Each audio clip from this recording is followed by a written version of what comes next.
ओम नमो नारायणा। स्वागत है आपका पुरुषोत्तम मास महात्म्य कथा अध्याय 23 में। दृढ़धनवा राजा बोला, हे मुनियों में श्रेष्ठ, हे दिनों पर दया करने वाले, श्री पुरुषोत्तम मास में दीपदान का फल क्या है, सो कृपा करके मुझसे कहिए। श्री नारायण बोले, इस प्रकार राजा दृढ़धनवा के पूछने पर अत्यंत प्रसन्न मुनियों में श्रेष्ठ वाल्मीकि मुनि ने हंसते हुए विनीत अत्यंत नम्र राजा दृढ़धनवा से कहा।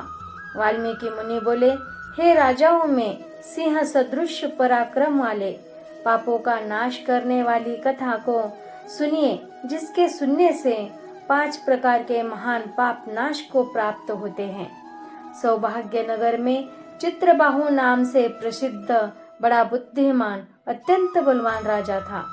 वह क्षमाशील, समस्त धर्मों को जानने वाला, शील रूप और दया से युक्त, ब्राह्मण को भक्त, भगवान का भक्त, कथा के श्रवण में तत्पर, हमेशा अपने श्री में प्रेम करने वाला, पशु पुत्र से युक्त, चतुरंगिनी सेना से युक्त, ऐश्वर्य में कुबेर के समान था। उसकी चंद्रकला नाम की स्त्री 64 कला को जानने वाली, पतिव्रता, महान भाग्यवती, भगवान की भक्ति को करने वाली थी। उसके साथ युवा चित्रबाहु राजा पृथ्वी का भोग करने लगा। बिना श्री कृष्ण के दूसरे देवता को नहीं जानता था। एक दिन पृथ्वीपति राजा चित्रबाहु ने दूर से ही आए हुए मुनियों में श्रेष्ठ अगस्त्य मुनि को देखकर पृथ्वी में दंडवत प्रणाम कर उनकी विधि पूर्वक पूजा की और भक्ति से आसन देकर मुनि श्रेष्ठ के सन्मुख बैठ गया। विनय से नम्र होकर मुनि श्रेष्ठ से कहा।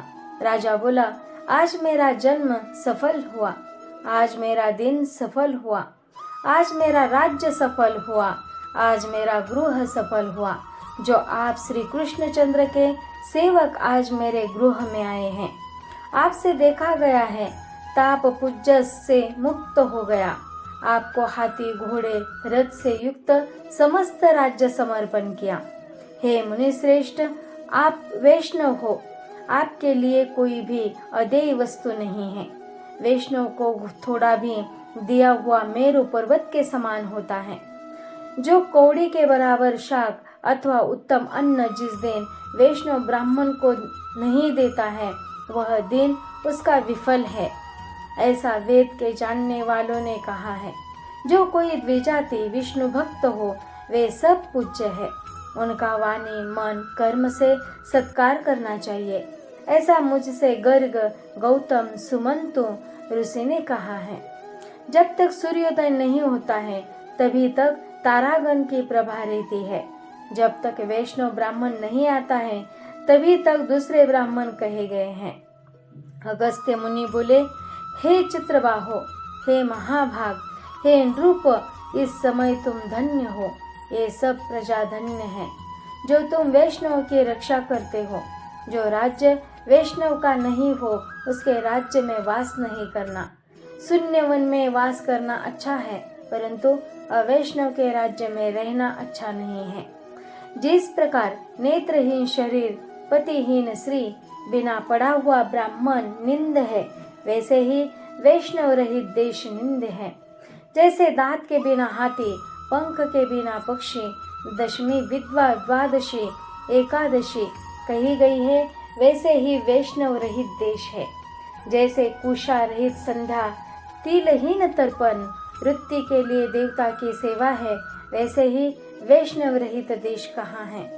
जैसे केशों को धारण करने वाली विधवा स्त्री, स्नान रहित व्रत, ब्राह्मणी में गमन करने वाला शुद्ध है, वैसे ही बिना वैष्णव का राष्ट्र निंदे है। जो श्री कृष्णचंद्र के चरणों का आश्रय करने वाला है, सत्पुरुषों के राजा कहा गया है, उसका राष्ट्र हमेशा वृद्धि को प्राप्त होता है और उसकी प्रजा सुखी होती है।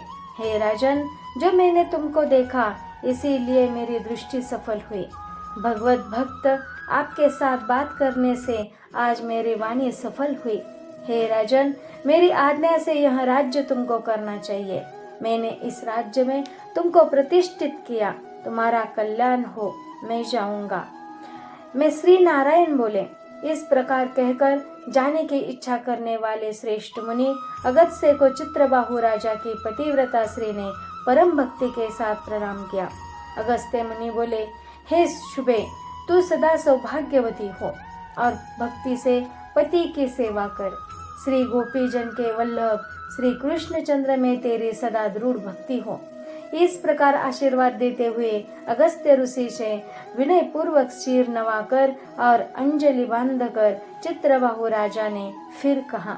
चित्रबाहु बोला, हे विपेंद्र, यह विपुल लक्ष्मी कैसे हुई? निष्कंटक राज्य कैसे हुआ? यह मेरी स्त्री इतनी पतिव्रता कैसे हुई? और मैंने कौन सा पुण्य किया था? हे विपेंद्र, यह सब मेरे से आप कहिए, मैं आपकी शरण में आया हूँ। हे मुनीश्वर, आप हाथ में स्थिर दर्पण के समान सब जानते हो। श्री नारायण बोले, इस प्रकार राजा चित्रबाहु के कहने पर मुनि श्रेष्ठ अगस्त्य एकाग्र चित्त होकर राजश्रेष्ठ चित्रबाहु से बोले। अगस्त्य मुनि बोले, हे राजन, मैंने तुम्हारे पूर्व जन्म का चरित्र देख लिया है। इतिहास के सहित प्राचीन उस चरित्र को कहता हूँ। सुंदर चमत्कारपुर में शूद्र जाति में जीव हिंसा करने में तत्पर मणिग्रीव कामधारी तुम हुए। सो तुम नास्तिक, दुष्ट चरित्र वाले, दूसरों की स्त्री को हरण करने वाले, कृतज्ञ, दुर्विनीत, शिष्टाचार से रहित हुए। और तुम्हारी यह जो स्त्री है, यही पूर्व जन्म में भी स्त्री थी। यह कर्म मन और वचन से पति सेवा में पारायण थी। पतिव्रता महाभागा, धर्म में प्रेम करने वाली मनस्विनी, इसने कभी भी तुम्हारे विषय में दृष्ट भाव नहीं किया। पाप कर्म को करने वाले तुम्हारा जाति और बांधवों ने त्याग कर दिया और क्रुद्ध होकर राजा ने सब उत्तम धन ले लिया। फिर उस समय बचा हुआ जो कुछ अवशेष धन था, उसको जाति वालों ने भी लिया। तब उस समय धन के चले जाने से तुमको धन की भारी इच्छा हुई, परंतु धन के नाश होने पर भी मन मलिन होकर इस पतिव्रता ने तुम्हारा त्याग नहीं किया। इस प्रकार सब लोगों से तिरस्कृत होने पर तुम निर्जन वन को गए। हे महीपते, वन में जाकर अनेक पशुओं को मारकर अपनी आत्मा का रक्षण किया। इस प्रकार स्त्री के सहित जीवन निर्वाह करते हुए धनुष को उठाकर मणिग्रीव मृग के मांस को खाने की इच्छा से बहुत से सर्प और मृग से भरे हुए वन को गया। उस मनुष्य रहित वन के मध्य मार्ग में उग्रदेव नाम के महामुनि निषाद ज्ञान के नष्ट हो जाने से व्याकुल हो गए। हे राजन, मध्याह्न के समय तृषा से अत्यंत पीड़ित हो वहां ही गिरकर मरणासन्न हो गए। उस समय रास्ते को भूले हुए उस दुखित ब्राह्मण को देखकर तुमको दया आई। उस ब्राह्मण को उठाकर और उसको साथ लेकर तुम अपने आश्रम को गए। उस दुखित ब्राह्मण की तुम दोनों स्त्री पुरुष ने सेवा की। एक मुहूर्त के बाद उस समय महायोगी उग्रदेव चैतन्यता को प्राप्त हो आश्चर्य करने लगे कि मैं वहां था, यहाँ कैसे आ गया? उस वन के बीच से कौन लाया? श्री नारायण बोले, मणिग्रीव ने उस ब्राह्मण से कहा कि यह सुंदर तालाब है, इसमें कमलिनी के पुष्प से सुगंधित शीतल है। हे ब्राह्मण, उस शीतल जल में स्नान करके मध्याह्न की क्रिया करके फलाहार करे और सुंदर शीतल जल का पान करे। इस समय मैंने रक्षा की है, आप सुख से विश्राम करें। हे मुनिश्रेष्ठ, आप उठिए और आप कृपा करने के योग्य है। अगस्त्य जी बोले, उस समय उग्रदेव ब्राह्मण श्रम रहित सावधान हो मणिग्रीव का वचन सुनकर तृषा से व्याकुल हो उठा। हे चित्रबाहो, मणिग्रीव की भुजा पकड़कर वट वृक्ष से शोभित तालाब के तट पर जाकर बैठ गए। वट की छाया में बैठकर क्षण मात्र विश्राम कर स्नान और नित्य कर्म कर वासुदेव भगवान का पूजन किया। देवता पितरों को तर्पण कर सुंदर शीतल जल को पान कर उग्रदेव ब्राह्मण शीघ्र वट के मूल भाग में आकर बैठ गए। पत्नी सहित मणिग्रीव ने मुनि श्रेष्ठ उग्रदेव को नमस्कार किया और अतिथि सत्कार करने की इच्छा से विनय युक्त वाणी से बोला। मणिग्रीव बोला, हे ब्राह्मण, आज मुझको तारने के लिए आप मेरे आश्रम को आए। आपके दर्शन से मेरे पाप नष्ट हो गए। इस प्रकार उस ब्राह्मण से कहकर प्रसन्न मणिग्रीव से बोला, अहि सुंदरी, जो जो स्वादिष्ट पके हुए फल है उन आम्र फलों को तुम जल्दी लाओ, विलंब मत करो।